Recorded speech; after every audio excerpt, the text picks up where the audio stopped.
गगनबावडा तालुक्यातील समाज कल्याण विभागामार्फत चालवण्यात येणाऱ्या अनुसूचित जाती आणि 9 बौद्ध मुलांच्या शासकीय निवासी शाळेचा कारभार अक्षरशः राम भरोसे सुरू असल्याचं चित्र समोर आलंय।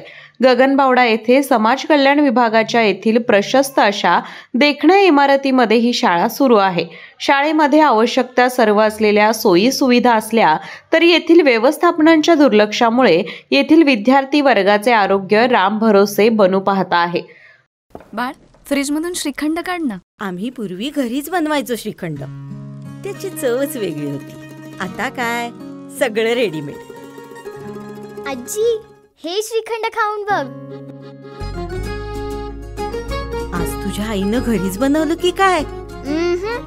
हे आहे गोकुळचं श्रीखंड। अगदी जिभेवर रेंगाळणार। जिभेवरच नाही तर मनावरही रेंगाळणार। गोकुळ श्रीखंड, मनावर रेंगाळणार। वसतिगृहातील विद्यार्थ्यांना राहण्याची, जेवण्याची आणि अभ्यासाची योग्य सोय शासनाने करून त्यावर लाखो रुपये खर्च होत असताना येथील गृहपाल, मुख्याध्यापक यांच्या मनमानी कारभाराचा फटका विद्यार्थ्यांना बसतोय। विद्यार्थ्यांच्या उज्ज्वल भवितव्यासाठी चालविण्यात येणाऱ्या या शाळेच्या दुर्लक्षित कारभाराबाबत समाज कल्याण विभागाने गांभीर्याने दखल घेणं आवश्यक आहे। शासन लाखो रुपये खर्चून योजना राबवत असले तरी प्रत्यक्षात शाळा आणि वसतिगृहातील परिस्थिती बिकट आहे।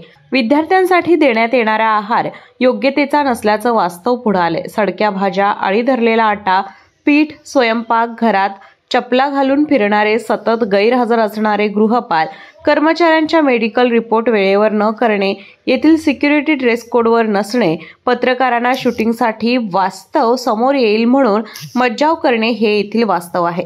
स्थानिक समाजसेवक आणि पालकांनी याबाबत वारंवार जागरूकता दाखवून तक्रारी नोंदवल्या पाहिजेत। जिल्ह्यातील वरिष्ठ अधिकारी, सामाजिक कार्यकर्ते यांनी अशा वसतिगृहांना अचानक भेटी देऊन व्यवस्थापनावर अंकुश ठेवून कामचुकार कर्मचारी यांच्यावर शासनाने तातडीने चौकशी करून योग्य ती कारवाई करावी, अन्यथा आंदोलनाचा मार्ग अवलंबावा लागेल असा इशारा पालक आणि समाजातील जबाबदार व्यक्तींनी दिलाय।